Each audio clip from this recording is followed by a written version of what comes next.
నమస్తే శశిప్రియ గారు. నమస్తే ఉషా. సో చాలా మంది అడిగేది ఏంటంటే ఐవీఎఫ్ సెంటర్స్ అనగానే వెళ్ళిన వెంటనే ఏ టెస్ట్లు ఉండో ఇమ్మీడియట్ గా వీళ్ళు ట్రీట్మెంట్ స్టార్ట్ చేద్దామంటూ ఉంటారని చెప్తుంటుంటారు.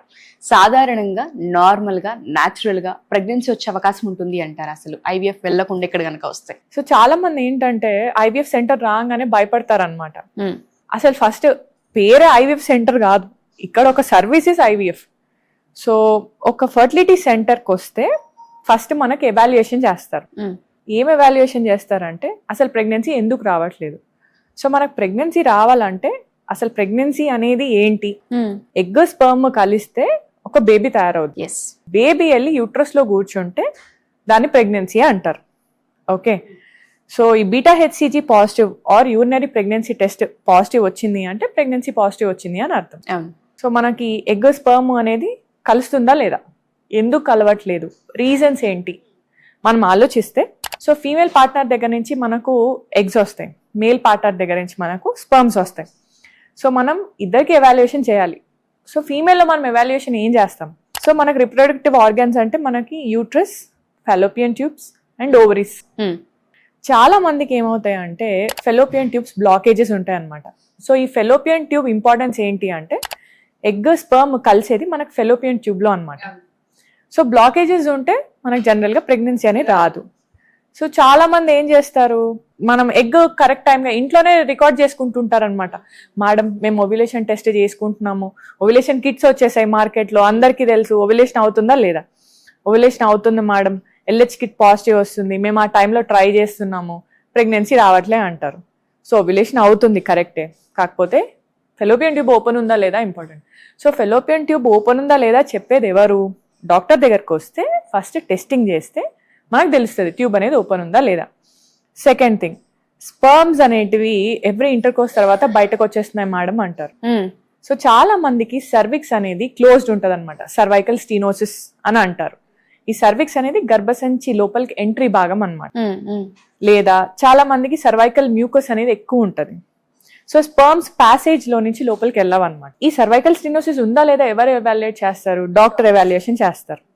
అండ్ థర్డ్ థింగ్, స్పర్మ్స్ అసలు ఉన్నాయా లేవా. సీమన్ వస్తుంది కానీ దాంట్లో స్పర్మ్స్ ఉండడం important, sperms quality important, sperms కదులుతున్నాయా లేదా ఇంపార్టెంట్. సో ఇవన్నీ చెకింగ్ ఎవరు చేస్తారు? You have to come to hospital again. So ఇవన్నీ మనం ఇంట్లో ట్రాక్ చేసుకోలేం కదా. మన సెల్ ఫోన్లో ఉండే యాప్స్ ఏవి మనకు కరెక్ట్గా మెన్సెస్ వస్తున్నాయా లేదో చెప్తాయి, కానీ మీకు ప్రాబ్లం ఎక్కడుందో ఐడెంటిఫికేషన్ అనేది జరగదు. మీరు ఏం చేయాలి, యాప్ డౌన్లోడ్ చేసుకోవడం చాలా ఇంపార్టెంట్. కాకపోతే దాని రీడింగ్ ఎవరు చేస్తారు? Doctor has to tell you whether this is correct or not. App మన సైకిల్ని డిఫైన్ చేస్తుంది, కానీ మీకు కరెక్ట్గా ఆ సైకిల్లో ఎగ్స్ ఎన్ని ఉన్నాయి, ఓవ్యులేషన్ జరుగుతుందా, ఆ టైంకి ఏమవుతుంది అని మీకు reading important. Okay, and uterus వరకు వచ్చాం. బేబీ తయారైన తర్వాత యూట్రస్లో కూర్చుంటుంది. సో బేబీ తయారవుతుందా లేదా మనకు తెలీదు, ఎందుకంటే ఫెలోపియన్ ట్యూబ్లోనే తయారవుతుంది. తయారు కాలేదనుకోండి మనకు అసలు ప్రెగ్నెన్సీ టెస్ట్ పాజిటివ్ అనేది రాదు. బేబీ తయారైన తర్వాత యూట్రస్లో అతకడానికి ఎండోమెట్రియం లైనింగ్ అనేది కరెక్ట్గా ఫామ్ అవుతుందా, యూట్రస్ లోపల ఏమన్నా ప్రాబ్లమ్స్ ఉన్నాయా. సెప్టమ్ ఉంటుంది చాలా మందికి, అంటే యూట్రస్ లోపల ఒక స్మాల్ లేయర్, ఒక గోడ లాగా ఉంటుంది అనమాట. చాలా మందికి యూట్రస్ షేపే అబ్నార్మల్ ఉంటుంది, 2 బనానాస్ లాగా ఉంటాయి అనమాట, స్ప్లిట్ యూట్రస్ ఉంటుంది. లేదా యూట్రస్ లోపల మనకు ఆస్టియా అని ఉంటాయి అనమాట, ట్యూబల్ ఎంట్రీ, అవి చాలా మంది క్లోజ్డ్ ఉంటాయి, నారో ఉంటాయి అనమాట. సో ఇవన్నీ ఎవాల్యుయేషన్ మనకు ఒకసారి చూస్తేనే we will understand. So first wife and husband ఇద్దరు కలిసి హాస్పిటల్కి వస్తే మనం ఎవాల్యుయేషన్ చేస్తాం. సో ఫీమేల్ పార్ట్నర్కి ఎగ్స్ కరెక్ట్ టైంకి రిలీజ్ అవుతున్నాయా, అసలు ఎగ్ కౌంట్ ఎంత ఉంది, ప్లస్ యూట్రస్లో ఏమన్నా అబ్నార్మాలిటీస్ ఉన్నాయా, ప్లస్ ట్యూబ్స్ అనేటివి కరెక్ట్గా ఉన్నాయా లేదా, ఓపెన్ ఉన్నాయా అని బేసిక్ టెస్టింగ్. దీని తర్వాత we will go for hormone analysis. System అంతా బానే ఉంది మేడం మాకు అంటే అప్పుడప్పుడు హార్మోన్ ఇంబ్యాలెన్స్ అవుతూ ఉంటుంది. సో హార్మోన్ ఇంబ్యాలెన్స్ ఉన్నప్పుడు కూడా మనకి ప్రాపర్గా ఎగ్ పెరగడం అనేది ఉండదు, ఎగ్ రిలీజ్ కావడం అనేది ఉండదు. సో హార్మోన్ అనాలిసిస్ చేస్తాం. సో ఇదంతా అయ్యాక మేల్ పార్ట్నర్కి కూడా స్పర్మ్ అనేది మనం ఎవాల్యుయేషన్ చేయడం అనేది ఉంటుంది. ఓకే, ఇవి అయ్యాక ఒక డయాగ్నోసిస్కి వస్తాం. సో దీంట్లో 2-3 రకాలు ఉంటాయి అన్నమాట. ఒకటి ఫీమేల్ పార్ట్నర్ దగ్గర నుంచి వచ్చే ప్రాబ్లమ్స్, రెండోది మేల్ పార్ట్నర్, మూడోది ఏంటంటే అన్ఎక్స్ప్లెయిన్డ్. అంటే రీజన్ తెలీదు, అన్ని బాగుంటాయి బట్ ప్రెగ్నెన్సీ రాదు. సో వీళ్ళకి తగిన ట్రీట్మెంట్స్ ఏమున్నాయి? అందరు అనుకుంటారు ఐయుఐ ట్రీట్మెంట్ చేశాము, ఐవీఎఫ్ ట్రీట్మెంట్ చేశాము, ప్రెగ్నెన్సీ రాలేదని అనుకుంటారు. కానీ ఇవి ట్రీట్మెంట్స్ కాదు, ఇవి ప్రొసీజర్స్.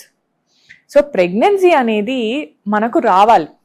సో ఐయుఐ అయినా ఐవీఎఫ్ అయినా ఇవన్నీ procedures which will enhance your chances of becoming pregnant. Me treatment అనుకోండి, సపోజ్ నాకు ఫీవర్ వచ్చింది, ఫీవర్లో 4 డయాగ్నోసిస్లు ఉంటాయి. ఒకటి పారాసైటిక్, అంటే మనకేమైనా దోమ గుట్టింది, ఇట్లాంటి దోమకాటు జ్వరాలు. రెండోది వైరస్, కరోనా వచ్చింది అందరికీ తెలుసు, అండ్ చికెన్ పాక్స్, ఇట్లాంటి వైరస్లు. Third thing bacterial. Okay, so ఇవన్నీ కూడా వీటికి సపరేట్ ట్రీట్మెంట్స్ ఉంటాయి అన్నమాట. సో మనం డయాగ్నోస్ చేసుకొని బ్లడ్ టెస్ట్ చేసుకొని దానికి తగినాక ట్రీట్మెంట్స్, యాంటీబయాటిక్స్ ఇచ్చాము, ఫీవర్ తగ్గుతుంది. కానీ ఇక్కడ మనం చేసేది ఏంటి? We're not treating the condition. Pregnancy రావట్లేదు, బాడీలో తయారు కావాల్సిన ఎంబ్రియో తయారు కావట్లేదు, కాబట్టి దీనికి ఒక ప్రొసీజర్ చేస్తాం. IVF is a procedure. ఈ ప్రొసీజర్లో మనం ఏం చేస్తాము? ఎగ్ తీసి, స్పర్మ్ తీసి ల్యాబ్లో కలిపి తయారైన ఎంబ్రియోని మళ్ళీ యూట్రస్లో పెడుతున్నాం.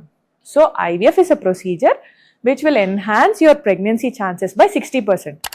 IUI is a procedure where sperms are just washed, అంటే మనము హస్బెండ్ దగ్గర నుంచి స్పర్మ్స్ కలెక్ట్ చేసుకొని కొంచెం ప్రాసెస్ చేసుకొని మంచి స్పర్మ్ కాన్సన్ట్రేట్ని ఒక క్యాథెటర్లో లోడ్ చేసుకొని యూట్రస్లోకి ఇంజెక్షన్ చేస్తున్నాం.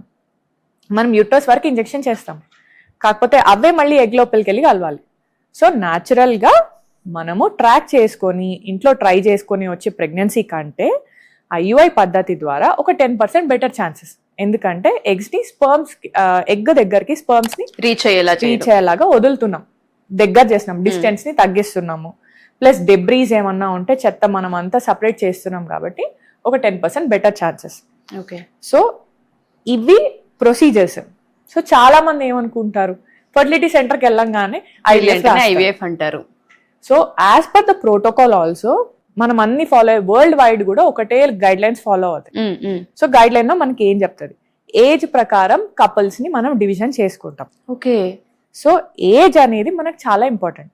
సో 25 నుంచి 29, 30 ఇయర్స్ వరకు ఒక ఏజ్ గ్రూప్, 31 నుంచి 37 వరకు ఒక ఏజ్ గ్రూప్, 37 నుంచి 45 వరకు ఒక ఏజ్. ప్రొసీజర్స్ మొత్తం వేరువేరుగా ఉంటాయా? ఏజ్ ని బట్టి ప్రొసీజర్స్ సేమే, కానీ ఇంటర్వెన్షన్ ఎప్పుడు తీసుకోవాలో చేంజ్ చేస్తాం. ఓకే, సో ఇప్పుడు యంగ్ కపుల్ వచ్చారు మన దగ్గరికి, first 1 year of period natural గా ట్రై చేశారు, ఇంట్లో ప్రెగ్నెన్సీ రాలేదు. సో వీళ్ళకి మనము 1 year తర్వాత ఎవాల్యుయేషన్ అనేది చేస్తాం అన్నమాట. సో ఎవాల్యుయేషన్ ఏం చేస్తాం? ఇందాక మనం డిస్కస్ చేసుకుందే, ఎగ్స్ ఉన్నాయా, స్పర్మ్స్ ఉన్నాయా, ట్యూబ్స్ ఓపెన్ ఉన్నాయా, హార్మోన్స్ నార్మల్ ఉన్నాయా, యూట్రస్ లో ఇబ్బందులు ఉన్నాయా, అంతే. ఈ 4 టెస్ట్లు. సో ఇవన్నీ నార్మల్ ఉన్నాయి, అయినా కాలేదు అంటే ఒక 6 months వరకు ఎగ్ స్పర్మ్ మనము అబ్జర్వ్ చేస్తూ ఉంటాం అనమాట. ఎగ్ రిలీజ్ అవుతుందా కరెక్ట్ టైంకి, సో ఆ టైంకి మనం ఇంట్లో ట్రై చేయమని చెప్తాం. సో కాలేదు, నెక్స్ట్ ఏం చేస్తాము? ఐయుఐ పద్ధతి చేస్తాం. సో స్పర్మ్స్ అనేటివి మనం ఫిల్టర్ చేసి ప్రాసెస్ చేసి మనం ఇంజెక్షన్ చేస్తాం. అట్లా ఒక 2-3 cycles చూస్తాం. అప్పటికి కాలేదనుకోండి, then we will proceed for IVF. Okay, ఇయర్లో మనకి 12 months ఉంటాయి. 12 monthsలో మనకి 12 menstrual cycles ఉంటాయి. సో 12 times ఎగ్ ఓవ్యులేట్ అయినప్పుడు, ప్రాపర్గా ఓవ్యులేషన్ అయినప్పుడు మనం 12 times ప్రెగ్నెన్సీ మిస్ అయ్యాం లాస్ట్ 1 year. ప్లస్ ఇప్పుడు మళ్ళీ 6 times విత్ ఎయిడ్ కూడా మనకు ప్రెగ్నెన్సీ రాలేదు అంటే డెఫినెట్గా ప్రాబ్లం ఉంది కదా. ఎగ్ లెవెల్లో, స్పర్మ్ లెవెల్లో ప్రాబ్లం ఉంది. స్పర్మ్స్ అంటే మనకు ఇజాక్యులేట్లో కనిపిస్తాయి, మైక్రోస్కోప్లో పెట్టి చూడొచ్చు. కానీ ఎగ్ అనేది బాడీలోనే రిలీజ్ అయ్యి బాడీలోనే కరిగిపోద్ది, కాబట్టి మనకు quality of the egg unless and until microscope కింద పెట్టి చూస్తే తప్ప తెలియదు, అర్థం కాదు. మనం ఎగ్ క్వాలిటీని చెప్పాలంటే ఫస్ట్ మనము పికప్కి వెళ్ళాలి. ఐవీఎఫ్ సైకిల్లో ఎగ్ పికప్ చేసి మైక్రోస్కోప్ కింద పెట్టి చూస్తే ఎగ్లో ఏమేమి అబ్నార్మాలిటీస్ ఉన్నాయి అప్పుడు మనకు అర్థమవుతుంది. సో దీన్ని బట్టి వెదర్ కండిషన్ ఏంటి, ఎగ్ బాగుందా లేదా అప్పుడు మనం చెప్పడానికి వస్తుంది. సో ముందే బాడీలో ఓవ్యులేట్ అయింది, ఎగ్స్ చాలా బాగున్నాయి, కరెక్ట్ టైంకి ఓవ్యులేట్ అవుతున్నాయి మేడం అంటే, ఓవ్యులేషన్ అనేది ఏంటి? మనకు ఎగ్ బ్యాగ్ అనేది రప్చర్ అయ్యి దాంట్లోంచి ఊసైడ్ బయటకు ఎస్కేప్ కావడం. స్కానింగ్ లో మనం చూసినప్పుడు ఊసైడ్ ని మనం అసలు చూడలేం, జస్ట్ ఫాలిక్యులర్ ఫ్లూయిడ్ అనేది బయటకు ఎస్కేప్ అవుద్ది. సో దాన్ని మనం ఓవ్యులేషన్ అంటాం. లోపల అసలు ఎగ్ ఉందా లేదా అని ఎవరికి తెలియదు అన్లెస్ అండ్ అంటిల్ పికప్ చేస్తే తప్ప. సో ఎగ్ క్వాలిటీ మనం చెప్పలేం కదా. సో మనకు మైక్రోస్కోప్ కింద పెట్టి చూస్తేనే అర్థమవుద్ది. సో మైక్రోస్కోప్లో పెట్టాలంటే మనం ఐవీఎఫ్ సైకిల్కి వెళ్ళాలి. అందుకు మనం ఐవీఎఫ్ చేస్తాం తప్ప ఒక కపుల్ రాగానే ప్రెగ్నెన్సీకి ట్రై చేసాం మేడం కాలేదు అంటే డైరెక్ట్గా ఐవీఎఫ్ అనేది ఉండదు, అలా ఉండదు. ఎవ్వరు అది సజెస్ట్ చేయరు, రాయరు కూడా. సో మీరు అన్నట్టుగానే చాలా మందికి 20s, 30s, 40s, కొంతమంది 40s వరకు వెయిట్ చేస్తూ ఉంటుంటారు. కొంతమందికి 20s, 25sలోనే ఏజ్ అయిపోతుంది, ఇయర్స్ ప్రయత్నిస్తున్న కంటే కూడా మనం ఒక టెస్ట్లు చేసుకుందామని రావాలి అనుకుంటూ ఉంటారు.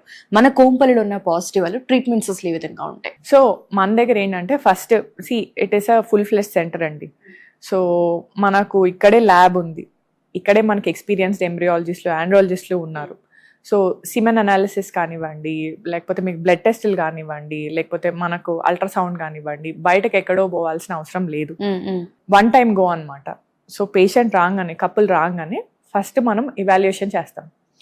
సో బ్లడ్ టెస్ట్లు కానివ్వండి, సిమెన్ అనాలిసిస్ కానివ్వండి, అల్ట్రాసౌండ్, ఇవన్నీ మనం చేసుకున్నాక ఒక డయాగ్నోసిస్కి వస్తాం. If they are fitting in to natural, అంటే మనకు టైం ఉంది, యంగ్ కపుల్ వచ్చారు, పెద్దగా ఇబ్బందులు లేవు. సో డెఫినెట్గా 6 months కాదు 1 year వరకు కూడా we will try. First 6 months న్యాచురల్గా ట్రై చేద్దాం. రాలేదు అంటే we will go for 3 to 4 cycles of IUI. అప్పటికి రాలేదు అంటేనే then we will see IVF అవసరమా లేదా. అదే మనకు ఒక 35-year-old కపుల్ వచ్చారు, 35 years ఫీమేల్ పార్ట్నర్కి, మేల్ పార్ట్నర్కి. 35 yearsకి ఏమవుద్ది అంటే ఎగ్ క్వాంటిటీసే తక్కువ ఉంటాయి, క్వాలిటీ వైజ్ కూడా తక్కువ ఉంటాయి. ప్లస్ మేల్ పార్ట్నర్ ఒకసారి 40 years దాటింది అనుకోండి, స్పర్మ్లో కూడా ఇబ్బందులు వస్తాయి. సో వీళ్ళకి మనం అంత టైం వేస్ట్ చేయలేం కదా. డెఫినెట్గా మనము ఐవీఎఫ్కి వెళ్ళాల్సిన అవసరం ఉంది. వీళ్ళకి కూడా ఇప్పటి వరకు IUI కాలేదు అంటే వి విల్ బెనిఫిట్. మనకు ఒక 2 months తీసుకొని IUI చేద్దాం. కాలేదు అంటే then we will suggest IVF. కానీ మనము ఐవీఎఫ్ఏ ఫోకస్ చేయాలి అనేది అయితే ఏం లేదు. సో నాదొక పర్సనల్ డౌట్, మీరు అన్నట్టుగానే 30s దాటిన తర్వాత, 40s దాటిన తర్వాత స్పర్మ్లో అండ్ దాంతోపాటు ఇటు లేడీ పేషెంట్ వైపు కనుక మనం చూస్తే కొన్నిసార్లు వాళ్ళకి ఎగ్స్కి సంబంధించి ఇబ్బందులు కనిపిస్తూ ఉంటుంటాయి. యంగేజ్లో ఉన్నంతగా ఆ ఏజ్లో ఉండకపోవచ్చు. సో అలాంటి వాళ్ళకి హోప్ ఉంటుంది అంటారా? ఐవీఎఫ్ త్రూ పిల్లల్ని కానీ అవకాశం ఉంటుందా వాళ్ళకి? డెఫినెట్గా ఉంటుంది.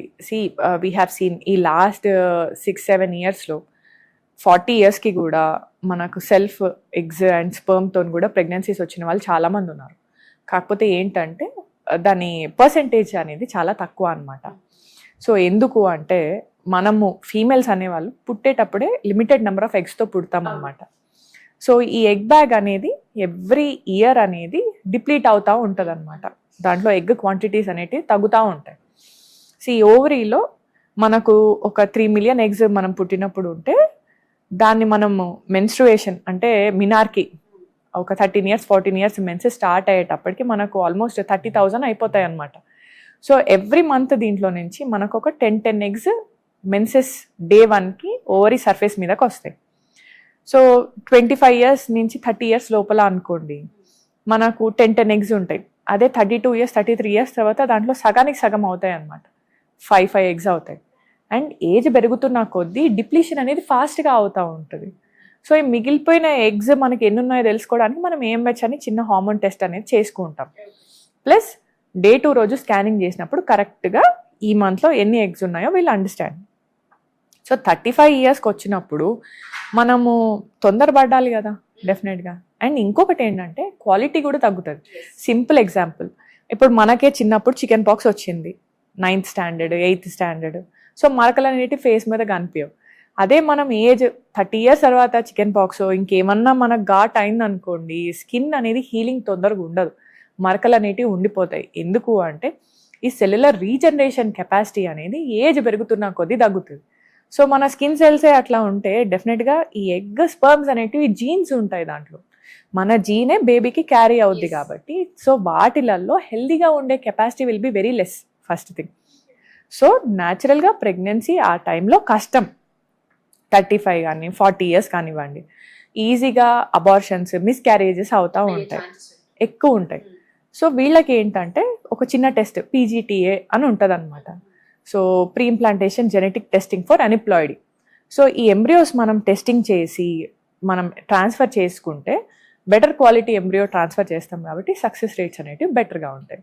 ఒకవేళ 25 ఇయర్స్లో 26 ఇయర్స్లో కనుక ప్రెగ్నెన్సీ ట్రై చేస్తూ ఉన్నా రావట్లేదు అన్నప్పుడు ఇమీడియట్గా కొన్ని టెస్టులు చేయడం అనేది చాలా అవసరమని అనిపిస్తుంది. ఎందుకంటే ఈ మధ్య కాలంలో చాలా ఎక్కువ మనం వింటూ ఉన్నాము ఇన్ఫర్టిలిటీ సమస్యలతో ఇబ్బంది పడే వాళ్ళు చాలా మంది ఉన్నారు. అది ఫుడ్ కారణమా చెప్పలేము, లేదంటే ఉండే వెదర్ వలన, లేదంటే వాళ్ళ టైమింగ్సా, ఎమోషనల్ హెల్త్ మీద కొంత డిపెండ్ అయి ఉంటుంది కూడా కొంతమంది డాక్టర్స్ చెప్తూ ఉన్నారు. కాబట్టి thank you so much ma'am, ఎందుకంటే చాలా డీటెయిలింగ్గా ఎక్స్ప్లెయిన్ చేశారు. వెంటనే ఒక ఐవీఎఫ్ ఇట్లాంటివి ఏదైనా సెంటర్స్ చూసినప్పుడు వెళ్ళగానే వీళ్ళు ఐవీఎఫ్ అంటారు అనే ఒక అపోహ ఉంటూ ఉంటుంది తప్ప ఇన్ని టెస్ట్లు ఉంటాయి. వైఫ్ అండ్ హస్బెండ్ ఇద్దరిని ఇలా ఫస్ట్ ఆఫ్ ఆల్ అబ్జర్వ్ చేస్తారు. ఒక 6 months మాతో ట్రావెల్ అవుతారు. మా సైకిల్ దగ్గర నుంచి, మా ఎక్స్ దగ్గర నుంచి, మా స్పర్మ్ దగ్గర నుంచి వాళ్ళ అబ్జర్వేషన్లో ఉంటుంది. ఇది ఒక ట్రీట్మెంట్, దీన్ని ఈ విధంగానే వెళ్ళాలన్న విషయం చాలా మందికి తెలియదు. చాలా నీట్గా ఎడ్యుకేట్ చేశారు, చాలా మందికి అర్థమవుతుంది ఇది. Thank you ma'am, thank you.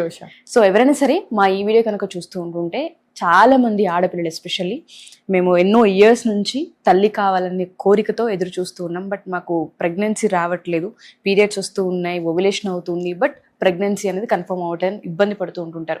But తెలియకుండానే మైన్యూట్లో కొన్ని ఇబ్బందులు ఉంటూ ఉంటాయి. బట్ ఐడెంటిఫై చేయడం చాలా కష్టంగా ఉంటూ ఉంటుంది. ఒకసారి కనుక మీరు శశిప్రియ మేడంని కలవాలి అనుకున్నా, పాజిటివ్గా వచ్చి ఒకసారి మీరు అంటే మన హెల్త్ ఏ విధంగా ఉంది, మన పీరియడ్ సైకిల్ ఏ విధంగా ఉంది అని, దాంతోపాటు ఇందాక కొన్ని మేడం చెప్పారు స్పర్మ్కి సంబంధించిన కదలికలు కూడా కొన్ని ఉంటూ ఉంటాయి లోపల స్పర్మ్లో అనేది. సో అది ఏ విధంగా ఉందన్న వాటిపైన మైన్యూట్ డీటెయిల్స్ తెలుసుకొని మీరు ఒకసారి ట్రీట్మెంట్కి వెళ్ళే ముందు ఇవన్నీ తెలుసుకోవాల్సిన అవసరం ఉంది. టెస్ట్లు కూడా చేయించుకోవాల్సిన అవసరం ఉంది. మీరు కనుక కన్సల్ట్ అవ్వాలి అనుకుంటే మన కోంపల్లిలో ఉంది, కింద మేము ఒక నెంబర్ ఇస్తూ ఉంటాం. దానికి సంబంధించి మీరు డెఫినెట్గా కాల్ చేయొచ్చు, పూర్తి వివరాలు తెలుసుకోవచ్చు. Thank you ma'am. Thank you అండి.